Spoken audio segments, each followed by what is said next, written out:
નમસ્કાર, કેમ છો વિદ્યાર્થી મિત્રો? મજામાં ને? તને એજ્યુકેશનલ કેમ્પસ ગોંડલ ધોરણ 8 વિષય ઇંગ્લિશ. મિત્રો આજે આપણે જોઈશું આપણું યુનિટ 4 જે છે ટેલ મી વાય, કહો મને શા માટે. તો એક્ટિવિટી ફર્સ્ટ એની છે, અહીંયા જુઓ સરસ મજાના આપણને 3 ચિત્ર આપેલા છે, બરોબર, વૃક્ષના. અને એ વૃક્ષ છે એના જુદા જુદા એક્સપ્રેશન પણ બતાવેલા છે. તો જુઓ, see the picture and select the answer. અહીંયા આપણને પિક્ચર જોવાનું છે અને અહીંયા આપણને જે ક્વેશ્ચન પૂછેલો છે એમાંથી આપણે આન્સર સિલેક્ટ કરવાનું છે. તો જુઓ, આ વૃક્ષ જે છે પેલું એ તમને કેવું દેખાય છે? એકદમ સ્માઇલ સાથે હોય એવું દેખાય છે ને, હસતું હોય એવું. તો અહીંયા ક્વેશ્ચન આપણે પૂછ્યું છે કે વાય ઇઝ ઇટ હેપી, એ શા માટે ખુશ છે? તો કે બીકોઝ ઇટ ઇઝ રેઇનિંગ, કારણ કે વરસાદ આવે છે એટલા માટે. તો અહીંયા વરસાદ આવે છે? ના. ઇટ હેઝ નો લીવ્સ, એને પાંદડા નથી એટલા માટે. તો ના, એને પાંદડા પણ છે, કારણ કે આપણે જો ગ્રીન કલર દેખાય છે. તો because children are playing around it, એની આજુબાજુ બાળકો રમી રહ્યા છે એટલા માટે એ ખુશ છે. તો કે હા. તો અહીંયા શું કરીશું આપણે? ઓપ્શન સી પર ટિક કરીશું. ત્યાર પછી જુઓ તો બીજું ચિત્ર કેવું છે? તો કે રડતું હોય એવું દેખાય, ઉદાસ હોય એવું દેખાય છે ને, બરાબર. તો એ શા માટે ઉદાસ છે? તો જુઓ, વાય ઇઝ ઇટ સેડ, એ ઉદાસ શા માટે છે? તો કે because people want to water it, એને લોકો જે છે એને પાણી આપે છે એટલા માટે. તો એ નથી. Because some people want to cut it, એને લોકો જે છે એ કાપવામાં ઈચ્છે છે એટલા માટે. કે બીકોઝ ચિલ્ડ્રન લાઈક ઇટ, બાળકને એ ગમે છે એટલા માટે. તો શું આવશે? Option B. જો અહીંયા આ વ્યક્તિ છે એને કાપી રહ્યું છે, કાપવા ઈચ્છે છે એટલા માટે. ચાલો હવે જુઓ તો ત્રીજું ચિત્ર જે છે એ કેવું દેખાય છે? તો કે ગુસ્સા સાથે હોય એવું દેખાય છે ને, ગુસ્સામાં હોય એવું. તો જોઈએ આપણે કે વાય ઇઝ ઇટ એંગ્રી, એ શા માટે ગુસ્સે થયેલું છે? તો કે બીકોઝ ચિલ્ડ્રન લાઈક ઇટ, બાળકોને ગમે છે એટલા માટે ગુસ્સો કરે છે. Because children throw stone at it, બાળકો એના ઉપર પથ્થર ફેંકે છે એટલા માટે. કે because it has no leaves, એને પાંદડા નથી એટલા માટે. તો શું જવાબ આવશે એમાં? ઓપ્શન બી, કારણ કે બાળકો છે જો અહીંયા એના ઉપર પથ્થર ફેંકતા આપણને દેખાય છે. નેક્સ્ટ જુઓ મિત્રો, એક્ટિવિટી 2 જે છે તે see the picture and complete the dialogue. અહીંયા આપણને સરસ મજાનું એક પિક્ચર આપેલું છે અને નીચે કેટલાક ડાયલોગ આપેલા છે. તો જુઓ, પિક્ચર શું છે? તો કે Vrinda's birthday, she was in tears. વૃંદાનો આજે જન્મદિવસ છે, બરોબર છે. અને એ શી વોઝ ઇન ટીયર્સ એટલે કે એ રડે છે. શું કામ? એ બધું આપણને અહીંયા આપેલું છે. તો ચાલો જોઈએ આપણે એની માહિતી જે છે તે. વાય આર ધે લેટ, તે શા માટે મોડા પડ્યા? ટુડે ઇઝ વૃંદાસ બર્થડે, આજે વૃંદાનો બર્થડે છે. શી ઇન્વાઇટ ઓલ હર ફ્રેન્ડ્સ, તે એના બધા મિત્રોને એમને ઇન્વાઇટ કર્યા છે અથવા તો આમંત્રણ આપ્યું છે. The party begin at 9 PM but Vrinda was in tears, party છે એ 9 વાગે શરૂ થવાની છે પણ વૃંદા છે એ રડે છે. શા માટે? તો કે why was she is tears on such a good day, આવા સારા દિવસે એ શા માટે રડે છે? Because nobody was present at the party, પણ કારણ કે કોઈ પણ પાર્ટીમાં હાજર નથી. At 9:15 Binita walk in a hurry, 9 અને જો 9 વાગ્યાની પાર્ટી હતી પણ 9:15 બિનિતા છે એ ખૂબ ઉતાવળમાં આવે છે. બિનિતા કહે છે, ઓહ ડિયર આઈ એમ સોરી, અરે વાલી મને માફ કરજે. તો વૃંદા કહે છે, વેર યુ, તું ક્યાં હતી? Why are you late today at my party, તું શા માટે મારા પાર્ટીમાં મોડી પડી? તો બિનિતા કહે છે, oh I was so confuse in selecting a gift for you, મને તારા માટે જે ગિફ્ટ સિલેક્ટ કરવાની હતી એમાં હું ખૂબ જ કન્ફ્યુઝ એટલે કે મૂંઝવણમાં હતી. તો જુઓ, તો વૃંદા શું કહે છે? It's okay dear, you are my best friend, એ વાંધો નહીં, તું મારી ખાસ મિત્ર છો. એટ 9:20 પાયલ કેમ, 9:20 સમય થાય છે ત્યારે પાયલ આવે છે. તો પાયલ જે છે એ શું કહેશે એ આપણે લખવાનું છે. પાયલ એમ કહેશે ને કે આઈ એમ સોરી ડિયર, તો લખો આઈ એમ સોરી ડિયર. તો વૃંદા એને એમ કહેશે, why are you so late, તું શા માટે મોડી છો? તો why are you so late, પછી ક્વેશ્ચન માર્ક. તો પાયલ એને શું જવાબ આપે છે? તો કે હું સૂઈ ગઈ હતી. I was sleeping. I forgot એટલે કે હું ભૂલી ગઈ હતી. I forgot. તો વૃંદા કહે છે, oh I am happy that you remember. હું ખુશ છું કે જે તને યાદ આવી ગયું. લખો oh, I am happy that you રિમેમ્બર્ડ.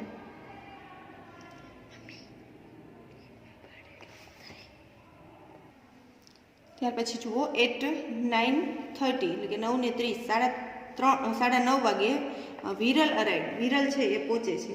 તો હવે વિરલ શું કહેશે? Dear Vrinda I am sorry. લખો dear Vrinda I am sorry. મને માફ કરજે. સોરી, હું દિલગીર છું. કોણ કે? વિરલ. કોને કે છે? વૃંદાને. તો હવે વૃંદા જે છે એ શું કહેશે? એને પણ પૂછશે ને કે તું કેમ મોડો થયો? તો Vrinda says you have come so late. તો ખૂબ મોડો આવ્યો. તો એને વિરલ કે છે કે આઈ નો, હું જાણું છું. શું કે છે? આઈ નો, કે મને ખબર છે. પણ શું કે છે?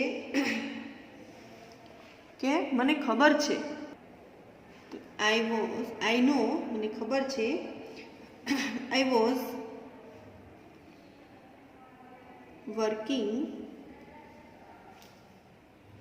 With my sister. હું મારી સિસ્ટર સાથે કામ કરી રહ્યો હતો. તો વૃંદા એને કહે છે કે but I am happy you કેમ. તું આવ્યો એના માટે હું ખુશ છું. But I am happy you કેમ. 8:40 એટલે કે 9:40 અમિત પહોંચે છે. તો અમિત શું કહેશે? Oh my God sorry.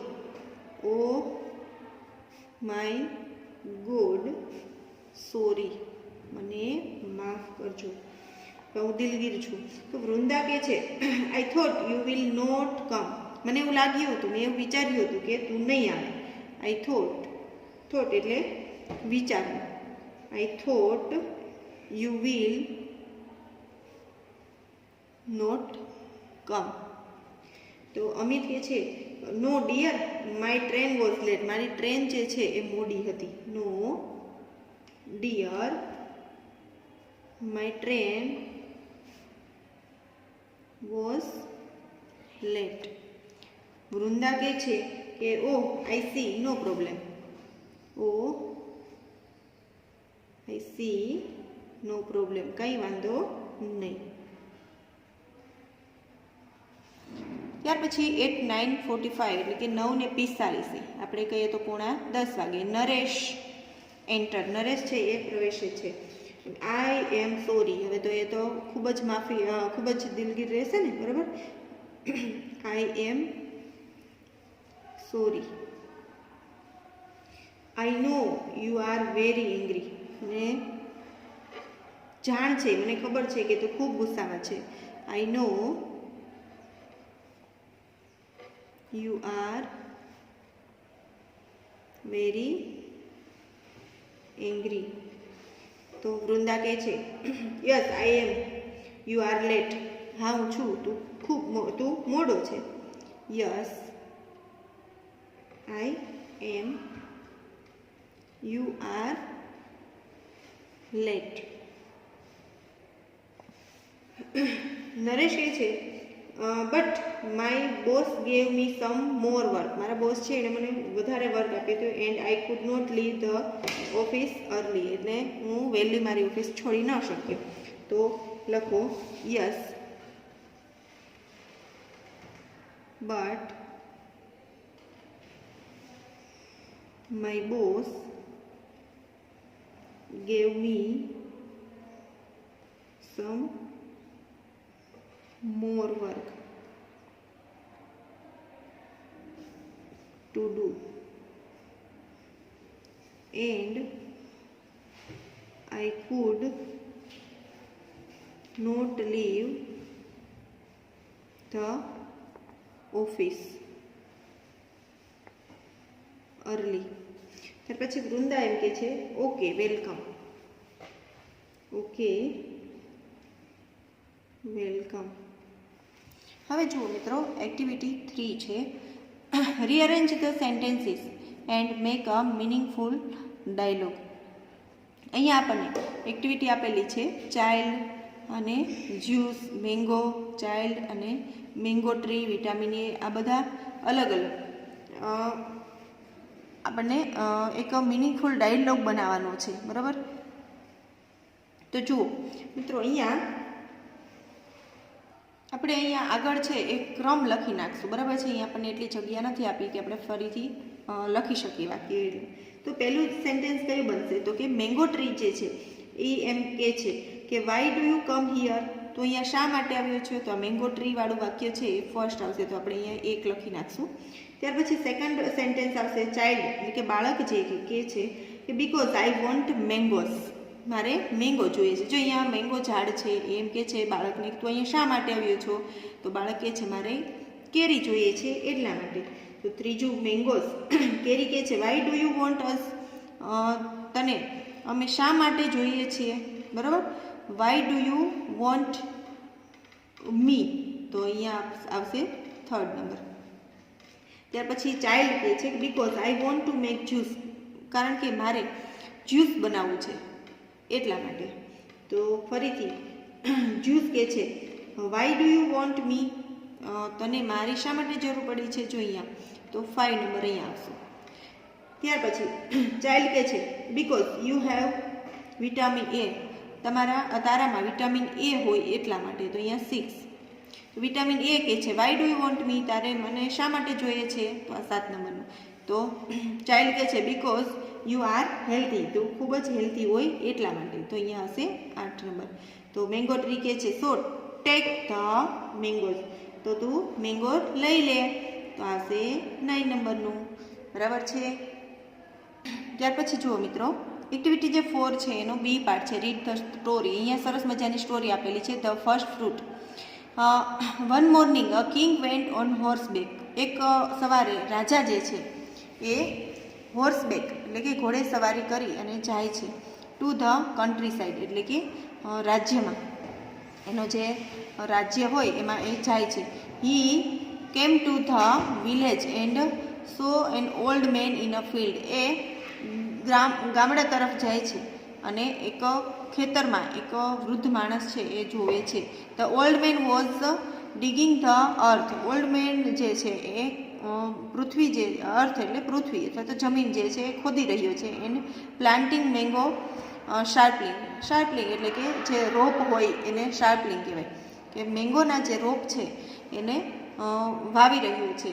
He was working very hard. એ ખૂબ મહેનત કરી રહ્યો છે. તો કિંગ એને કહે છે ગુડ મોર્નિંગ માય ફ્રેન્ડ, મારા મિત્ર તને શુભ સવાર.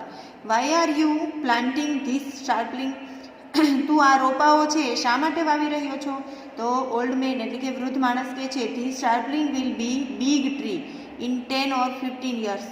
આ રોપ છે એ 10 થી 15 વર્ષમાં ખૂબ મોટા થઈ જશે. They will bear fruits then, અને તે આપણને ફ્રૂટ્સ આપશે. તો કિંગ કહે છે બટ યુ આર ઓલ્ડ, તું તો વૃદ્ધ છે, એન્ડ વીક એટલે કે નબળો છે, so you will die in a few years, તું તો થોડાક વર્ષમાં મરી જઈશ. You will not eat their fruits, તું એના ફળ જે છે એ તો નહીં ખાઈ શકે.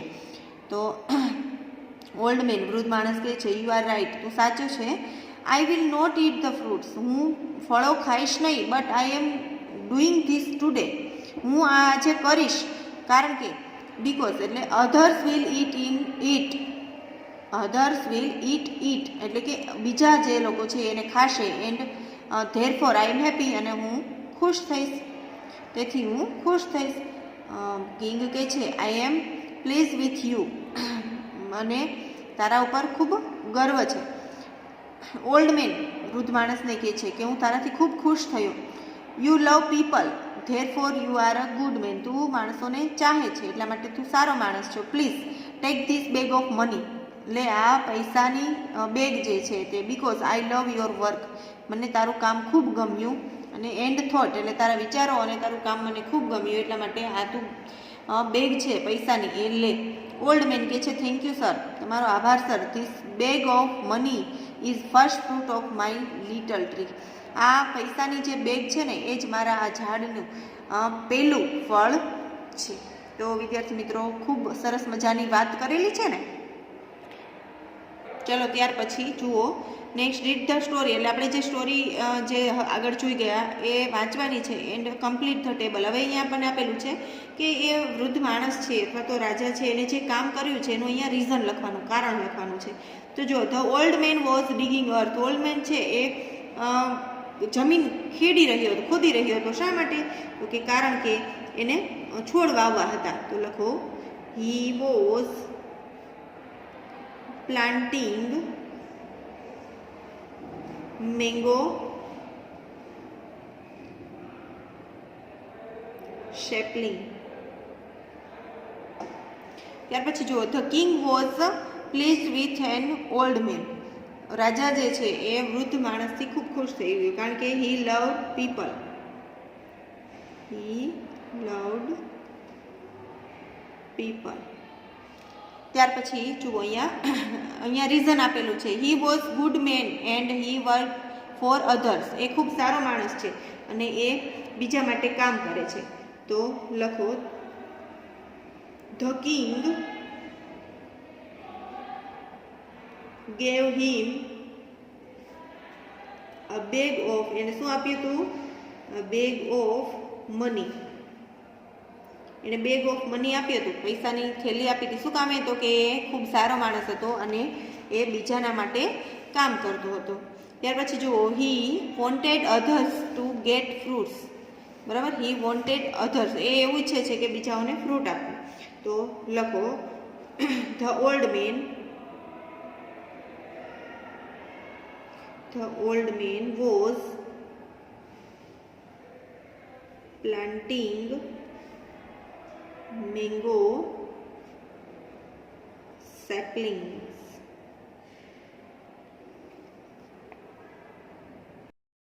મિત્રો આજે આપણે યુનિટ જે આપણું 4 છે ટેલ મી વાય, કહો મને શા માટે, એની એક્ટિવિટી 5 જે છે તે જોવાની છે.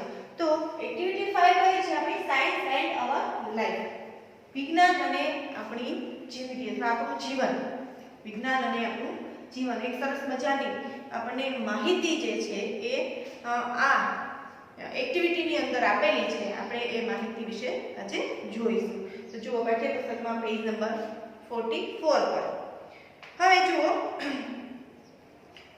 હવે એક દિવસની વાત થાય છે કે સાયન્સ એક્ઝિબિશન હોય છે. એક શાળાની અંદર સાયન્સ એક્ઝિબિશનની ગોઠવણી કરેલી હોય છે, એટલે કે વિજ્ઞાનનું પ્રદર્શન. પણ ચાલો આપણે એક્ટિવિટી સમજતા પહેલા કેટલાક એના હાર્ડ વર્ડ્સ છે તે જોઈ લઈએ. Exhibition, E X H I, જો ખાસ સ્પેલિંગ જોજો, B I T I O N, exhibition એટલે કે પ્રદર્શન. ત્યાર પછી છે atmosphere, A T M O S T H E R E, એટલે કે વાતાવરણ. Environment, E N V I R O N M E N T, environment એટલે કે પર્યાવરણ. ત્યાર પછી terrace, T E double R A C E, terrace એટલે અગાસી. ત્યાર પછી gardening, G R D N I N G, gardening એટલે બગીચા કામ. Method, M E D H O D, method એટલે પદ્ધતિ. ત્યાર પછી જુઓ nowadays, N O W A D A Y S, nowadays એટલે કે આજકાલ. આપણે ઘણી વખત વાત કરતા હોય ને આજકાલના, આજના દિવસોમાં, તો nowadays. Urbanization, U R B A N I Z A T I O N, urbanization એટલે કે શહેરીકરણ. ત્યાર પછી જુઓ bamboo, B A M B double O, bamboo એટલે કે વાંસ. Fence, E P N C E એટલે કે વાડ, જે આપણે આને વાડ કરતા હોય છે એને fans.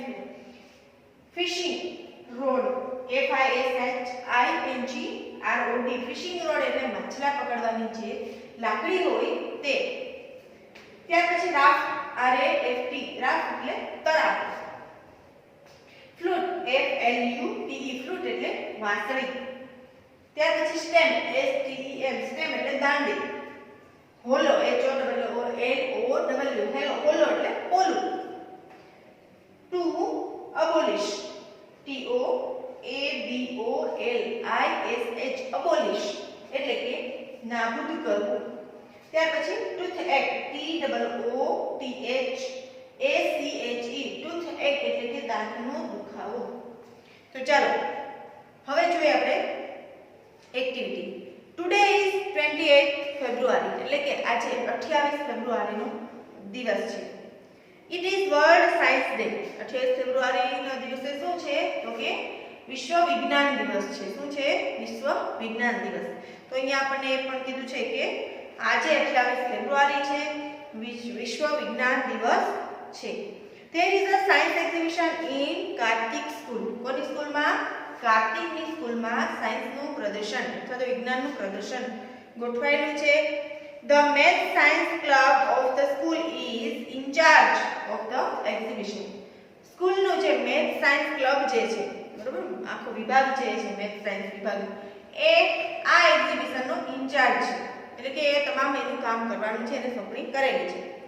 Kartik visits the science exhibition with his mummy. હવે કાર્તિક જે છે એ સાયન્સ એક્ઝિબિશન નિહાળવા આવે છે, જોવા એની વિઝિટ કરે છે, બરાબર, મુલાકાતે આવે છે વિથ હિઝ મમ્મી એટલે કે એમના મમ્મી સાથે. કાર્તિક છે એ સ્કૂલ પર સાયન્સ એક્ઝિબિશન નું મુલાકાત લેવા આવે છે. હવે કાર્તિક અને એના મમ્મી અને પછી જ્યારે સાયન્સ એક્ઝિબિશનમાં આવે છે ત્યારે એ વ્યક્તિ સાથે જે વાતચીત થાય છે એ આપણને આપેલી છે. તો કાર્તિક જે છે એના મમ્મીને કહે છે, મમ્મી હરી અપ. હરી અપ એટલે ઉતાવળ કરવી. મમ્મી ઉતાવળ કર, કાર્તિક કહે છે, સોરી એના મમ્મી કહે છે. Mummy says, are we late for your science exhibition. આપણે તારી સાયન્સ એક્ઝિબિશન માટે મોડા છીએ? તો Kartik says, yes, because it's really very important for me and also for you. હા, કારણ કે એ મારા માટે અને તારા માટે ખૂબ જ મહત્વનું છે. મમ્મી કહે છે ફોર મી, મારા માટે? તો કાર્તિક કહે યસ, ફોર યુ ટુ, હા તારા માટે પણ. જો અહીંયા ટુ એટલે TOO2 છે એટલે પણ, હા તારા માટે પણ. Mummy says okay, we have already reach your school. હા okay, we have already reach your school એટલે કે આપણે હકીકતમાં તારી સ્કૂલ પર પહોંચી ગયા છીએ. Kartik says wow, all parents have come. અરે બધા વાલીઓ જે છે, બધા પેરેન્ટ્સ જે છે એ આવી ગયા છે. What an atmosphere of the school. Atmosphere એટલે વાતાવરણ. એમ કે છે કે વાતાવરણ, સ્કૂલનું વાતાવરણ કેવું અદ્ભુત છે. કમ મમ્મી, આવ મમ્મી. તેની મમ્મી કહે છે take it easy. Now they are at the entrance. તું શાંતિ રાખ, જો આ now they are entrance. Entrance એટલે એન્ટ્રીનો જે કઈ શરૂઆત કરવી, પોઈન્ટ એ. કાર્તિક કહે છે look here are the 3 section. જો અહીંયા 3 વિભાગ છે. સેક્શન એટલે વિભાગ. એક એન્વાયરમેન્ટ, સેકન્ડ છે હેલ્થ પ્લસ અને થર્ડ એગ્રીકલ્ચર. તો એના મમ્મી કહે છે વેર શેલ વી ગો ફર્સ્ટ. આપણે પહેલા ક્યાં જશું? તો કાર્તિક કહે ટુ ધ એગ્રીકલ્ચર સેક્શન. ક્યાં જશું આપણે? ખેતીવાડી વિભાગમાં. એગ્રીકલ્ચર એટલે ખેતીવાડી, સેક્શન એટલે વિભાગ, કે આપણે પહેલા ખેતીવાડી સેક્શનમાં જશું, ખેતીવાડી વિભાગમાં જશું. તો એના મમ્મી કહે છે વાય, શા માટે? તો Kartik says because I am interested in it. કારણ કે મને એમાં ખૂબ જ રસ છે. Then we will go to the section of environment. પછી આપણે એન્વાયરમેન્ટ સેક્શનમાં જશું એટલે કે પર્યાવરણ વિભાગમાં જશું. એન્ડ આફ્ટર ધેટ, અને પછી we will visit the health section. Let's go. અને પછી આપણે હેલ્થ સેક્શન જે આરોગ્ય વિભાગ છે એની મુલાકાત લેશું. ચલો જઈએ. Mummy says okay. કાર્તિક કહે છે hello Prachi, vote is your project about. હવે જ્યારે એગ્રીકલ્ચર સેક્શનમાં જાય છે ત્યારે ત્યાં એક પ્રાચી કરીને કોઈ સ્ટુડન્ટ છે ઊભી હોય છે એને પૂછે છે કાર્તિક કે what is your project about. તારો પ્રોજેક્ટ છે એ શેના વિશે છે. તો Prachi says hello Kartik, hello aunty, my project is on the terrace gardening. મારો પ્રોજેક્ટ જે છે એ ટેરેસ ગાર્ડનિંગ, ટેરેસ એટલે અગાશી અને ગાર્ડનિંગ એટલે બગીચાનું કામ. તો કે મારો પ્રોજેક્ટ છે એ ટેરેસ ગાર્ડનિંગ પર છે. And hydroponic method of agriculture. Hydroponic method એટલે કે જમીન વગરની ખેતી કરવી. જે ઘણા વ્યક્તિ અગાસી ઉપર કંઈક વાવેલું હોય છે, આખો બગીચો બનાવેલો હોય છે, તો એ હાઇડ્રોપોનિક મેથડ કહેવાય, કેમ કે ત્યાં જમીન નથી હોતી. બરાબર છે. તો હાઇડ્રોપોનિક મેથડ ઓફ એગ્રીકલ્ચર. ત્યાર પછી કાર્તિક કહે છે કે વોટ ઇઝ ધેટ. પેલું શું છે. તો પ્રાચી કહે છે નાઉ ડેઝ એટલે કે આજકાલના દિવસોમાં બીકોઝ ઓફ અર્બનાઇઝેશન. અર્બનાઇઝેશન એટલે શહેરીકરણ. આપણે એમને જોયું કે શહેરમાં જે મકાનો છે એ ધીમે ધીમે શહેર આખું છે એ વધતું જાય છે. બરોબર. ખેતી લાયક જમીન છે કે જેમાં કંઈ ઉગાડી શકે એવી જમીન ઓછી થતી જાય છે અને એમાં મકાનો બાંધકામો થતા જાય છે. તો આ વિસ્તાર જે વધતો જાય છે, શહેરમાં લોકો વસવાટ કરતા વધુ જોવા મળે છે, તો આને કહેવાય શહેરીકરણ. તો કે છે શહેરીકરણના કારણે we have no enough space. આપણી પાસે પૂરતી જગ્યા નથી. તેના માટે to grow trees or plants. વૃક્ષ અને છોડ વાવવા માટે આપણી પાસે પૂરતી જગ્યા નથી. ધેરફોર પરિણામે we should use terrace for gardening and for that. અને તેના માટે આપણે પરિણામે અગાશીનો ઉપયોગ જે છે એ કરી શકીએ. That hydroponic method of agriculture. In this method એટલે કે આ જે મેથડ જે છે એ હાઇડ્રોપોનિક મેથડ કહેવાય. હવે આ મેથડમાં શું છે. In this method એટલે આ મેથડમાં we have to make layers of stones on plastics on the terrace. જો હવે કે આ આખી મેથડ જે છે હાઇડ્રોપોનિક મેથડ. આ મેથડમાં શું છે તો કે we have to make layers of stone એટલે પથ્થર, layer એટલે પડ. we have to make layers of stone એટલે કે આપણે સ્ટોન પથ્થરોનું જે લેયર છે એ બનાવી શકીએ on plastic on the terrace. અગાશી ઉપર પ્લાસ્ટિકમાં આપણે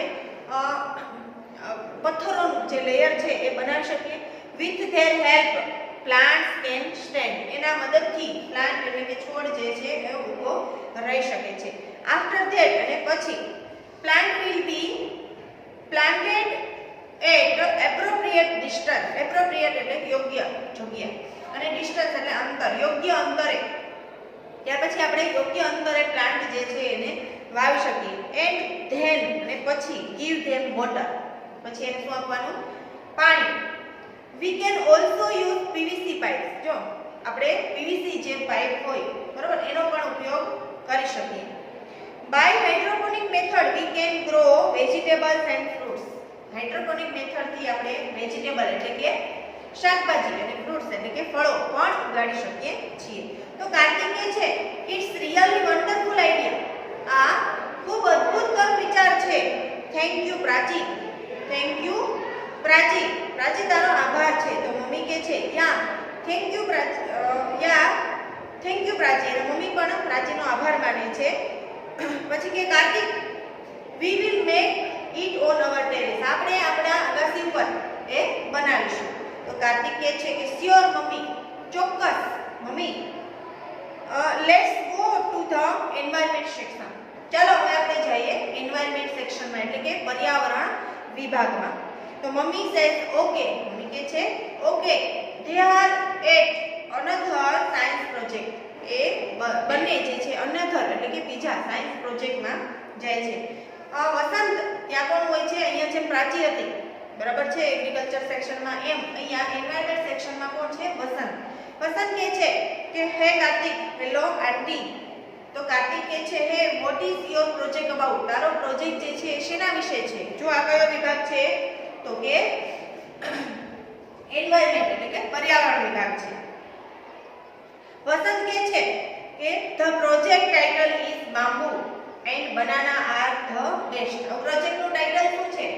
પ્રોજેક્ટનું હેડિંગ જે છે એ છે કે ધ બામ્બુ બનાના, બાંબુ એટલે વાંસ અને બનાના એટલે કે કેળ. Bamboo and banana are the best, એ બંને ખૂબ સારા છે. Bamboo is a wonderful plant because there are many uses for it. Bamboo છે એ વન્ડરફુલ પ્લાન્ટ છે, અદ્ભુત છોડ છે.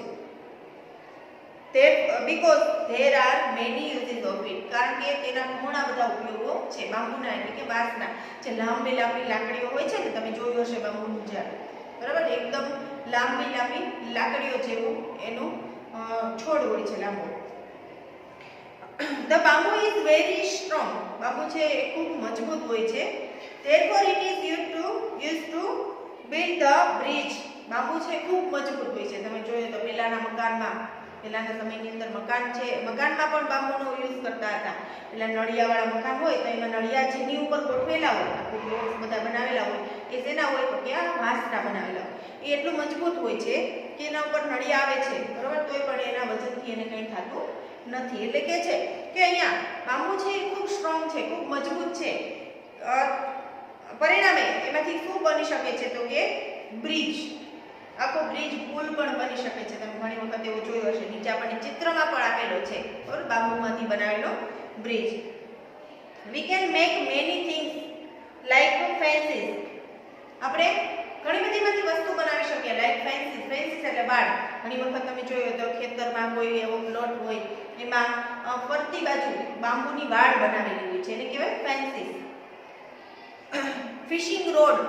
ફિશિંગ રોડ એટલે માછલી પકડવાની લાકડી, એ પણ એમાંથી બની શકે છે. ત્યાર પછી રાફ્ટ એટલે તરાપો, જે હોડી હંકારતા હોય અને પાસે જે તરાપો હોય તે. બાસ્કેટ, તમે જોયેલા હશે બાંબુમાંથી બનાવેલા બાસ્કેટ. ફર્નિચર, ઇટીસી એટલે કે etcetera. A plant may grow 80 feet or more. Plant આ છોડ જે છે એ 80 ફીટ 80 ફૂટ અને અથવા એનાથી વધારે પણ હોય છે. ઇવન મોર એટલે કે એનાથી વધારે પણ હોય છે. Sometime it shoots up 3 fit in a single day. ઘણી વખત તો એક દિવસમાં, ઇન અ સિંગલ ડે એટલે એક જ દિવસમાં 3 ફૂટ જેટલું વધી જાય છે.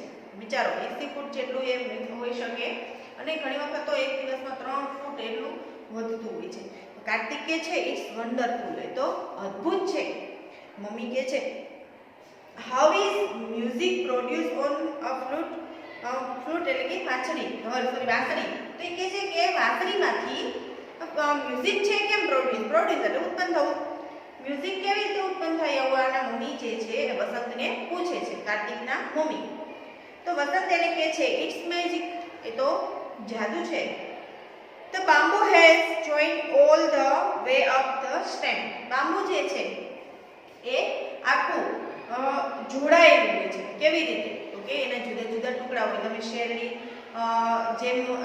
શેરડીની રચના છે એ તમે વ્યવસ્થિત જોઈ હશે. તો શેરડી કેવી રચના એની છે તો કે એક કાતળી છે એ જોડાયેલી છે, વચ્ચે જાડો એવો ભાગ હોય છે કે જે બે કાતળીને જોડતો હોય છે, બરાબર છે. તો એ જ રીતે અહીંયા બાંબુની પણ રચના છે કે નાના નાના ટુકડા હોય એ જોડાયેલા હોય છે. તો અહીંયા કહે છે કે the stem is hollow between the joint, એટલે કે બે જોઈન્ટની વચ્ચે, જોડાણની વચ્ચે સ્ટેમ એટલે કે એ જે લાકડી જે છે, બરાબર, દાંડી જે છે એ હોલો વાળી. હોલો એટલે પોલું હોય છે, એની અંદર કંઈ ભરેલું હોતું નથી. આપણે કેમ અમુક ઝાડનું થડ જોઈએ તો પોલું ના હોય, આખું ભરેલું હોય, એકદમ નકોર હોય. એમ અહીંયા બાંબુનું જે લાકડી જે છે એમાં શું છે તો કે બે જોઈન્ટ હોય, બરાબર, એની વચ્ચેનો જે ભાગ હોય ને એ કેવો હોય છે, પોલો હોય છે, બરાબર. એટલે કે છે so that we can play on a flute. એના લીધે આપણે વાંસળીમાં વગાડી શકીએ છીએ. See this picture. જો અહીંયા નીચે આપણને પિક્ચર આપેલું છે અને પહેલા પિક્ચરમાં વાંસળી જે છે, બરાબર, એમાં આખું સ્ટિકમાં હોલ પાડેલું છે અને વચ્ચે પોલું છે, એના કારણે વાંસળી વાગી શકે. અને બાજુમાં બીજું પિક્ચર છે એમાં બતાવેલ છે કે દરેક જે બાંબુ છે એની વચ્ચે જગ્યા કેવી રીતે હોય. Kartik says what about the banana tree. Banana ઝાડ વિશે શું છે તો વસંત કહે છે yes banana tree is also very useful. Banana tree છે એ પણ ખૂબ ઉપયોગકારક છે, અથવા ઉપયોગી છે. Because its leaves, flowers, trunk and fibre are important, કારણ કે એના જે પાંદડા છે એ છે, પછી એના ફૂલ છે, ત્યાર પછી એનું ટ્રંક છે એટલે કે એનું થડ છે, એન્ડ ફાઈબર એટલે કે એના રેસાઓ જે છે, બરાબર, એ ખૂબ ઉપયોગી છે. બનાના લીવ્સ આર લાર્જ, બનાનાના પાંદડા છે કેવા હોય છે? લાર્જ એટલે કે મોટા હોય છે. ફ્લેક્સિબલ, ફ્લેક્સિબલ એટલે ગમે તેમ વાળો અને વળી જાય એને કહેવાય ફ્લેક્સિબલ, એટલે કે એના પાંદડા કેવા મોટા હોય છે અને ફ્લેક્સિબલ હોય છે. એન્ડ વોટરપ્રૂફ હોય છે, એના ઉપર તમે પાણી મૂકો એટલે પાણી સીધું સરકી જાય, બરાબર છે, એટલે વોટરપ્રૂફ હોય છે. સો they are used as food container or plate, માટે એ ફૂડ કન્ટેનર તરીકે અને પ્લેટ તરીકે યુઝ થાય છે. એનું બાસ્કેટ જેવું બનાવે એટલે એની અંદર કંઈ ફૂડ રાખી શકાય અને એમને સીધું રાખે, બરાબર, તો એ પ્લેટ તરીકે પણ યુઝ એનો થાય છે. જેમ કે તમે જોયું હશે સાઉથમાં ઘણી વખત એક ફંક્શન હોય ને તોય સ્ટીલ કે બીજા કોઈ ધાતુની પ્લેટ નથી યુઝ કરતા. શું કરે છે? કેળના જે પાન હોય છે એનો જ એ લોકો પ્લેટ તરીકે એનો યુઝ કરતા હોય છે, કારણ કે એ કેવી હોય છે? એકદમ ફ્લેક્સિબલ હોય છે, વોટરપ્રૂફ હોય છે, બરાબર છે, એટલા માટે. It is also used in making cups, એમ કપ બનાવવા માટે પણ એનો ઉપયોગ થાય છે. Papers and dishes, cup, paper અને ડિશમાં પણ એનો ઉપયોગ થાય છે. તો એને મમ્મી કહે છે રિયલી યુઝફુલ, ખરેખર ઉપયોગકારક છે. I have heard that we can make sari from banana. Is it true? Mummy શું કહે છે કે મેં સાંભળ્યું છે, હિયર એટલે સાંભળ્યું, મેં સાંભળ્યું છે કે એનામાંથી સાડી એટલે કે સાડી પણ બની શકે. શું આ સાચું છે? Is it true? તો વસંત કહે છે yes it is right, હા તે સાચું છે. નેપાલીસ give rough material to rugmark, rugmark એટલે એક કહે ને કે એવું કારખાનું જે છે, બરાબર, કે જેના દ્વારા એ રો મટીરિયલ છે એ પૂરું પાડે છે અને એમાં સાડીઓ જે છે એ બનતી હોય છે. તો અહીંયા રો મટીરિયલ એટલે કે કાચો માલ જે છે એ પૂરું પાડે છે. કોણ? Nepalis give rough material to Rugmark, એ રગમાર્કને રફ મટીરિયલ આપે છે. And an institute which stand for child labour, હવે આ રગમાર્ક જે છે ને એવું ઇન્સ્ટિટ્યૂટ છે, એવી સંસ્થા એક જે છે કે જેમાંથી બાળકોનું ભરણ પોષણ થાય છે, બરાબર. તો કે છે કે an institute which stands for child labor, it is also known as Good Wave International. Wave એટલે વણાટ કરવું, સાડીઓ જે છે એ વણાટવી, કારણ કે એના રેસાઓ હોય. જો અહીંયા કેળમાંથી સાડી કેમ બને? તો કે કેળનું જે થડ હોય છે એની અંદર તમે જોજો ઘણી વખત કે એકદમ રેસા હોય છે ઝીણા ઝીણા, બીજા થડની જેમ આખું નક્કોર નથી હોતું, પણ કેવું હોય છે અંદર ઝીણા ઝીણા ઝીણા રેસાઓ આખું લેયરથી બનેલું હોય છે. આ રેસાઓ જુદા પાડી અને પછી એને મશીનમાંથી એકબીજા રેસાને ગોઠવી અને વણે, જેથી કરીને કાપડ બને આખું, બરાબર, જેમ કપાસમાંથી બને છે એ રીતે. તો અહીંયા they make clothes. This institute help to abolish the child labor. આ ઇન્સ્ટિટ્યૂટ, આ સંસ્થા છે એ abolish to child labor એટલે કે બાળકોની જે આપણે કહીએ કે બાળ મજૂરી જે લોકો કરાવતા હોય છે એને નાબૂદ કરવા માટેની આ સંસ્થા છે. In Tamil Nadu, weavers weave fibers of banana and make saris. તમિલનાડુની અંદર ફાઈબર જે હોય, બરાબર, એને વેવ કરીને એમાંથી વણીને ફાઈબરને વણી અને જે વેવર્સ હોય એટલે કે જે વણકર હોય, બરાબર, એ સાડી બનાવતા હોય છે. તેના મમ્મી કહે છે કે રિયલી વન્ડરફુલ, ગુડ જોબ વસંત, આ તો ખૂબ જ હકીકતમાં આ તો અદ્ભુત છે, ખૂબ સારું કામ છે વસંત. વસંત કહે છે thank you aunty. Kartik says let's go to the last section. Mummy ચાલો આપણે હવે છેલ્લા વિભાગમાં જઈએ. તો મમ્મી કહે છે શ્યોર, ચોક્કસ. they reach the health plus section of science project. Science પ્રોજેક્ટનો હેલ્થ પ્લસ સ્વાસ્થ્ય સુધારો એ જે સેક્શન છે એમાં જાય છે. કાર્તિક સેઝ હેલો અંજના, ત્યાં કોણ હોય છે? અંજના હોય છે. what is your project about? તારો પ્રોજેક્ટ છે એના વિશે છે. તો અંજના કહે છે હે Kartik, hello aunty, my project is about health is wealth. મારો પ્રોજેક્ટ જે છે એ હેલ્થ ઇઝ વેલ્થ ને વિશે છે. હેલ્થ ઇઝ વેલ્થ એટલે શું? તો કે સ્વાસ્થ્ય એ જ સમૃદ્ધિ. હેલ્થ એટલે સ્વાસ્થ્ય, વેલ્થ એટલે સમૃદ્ધિ. તો હેલ્થ ઇઝ વેલ્થ.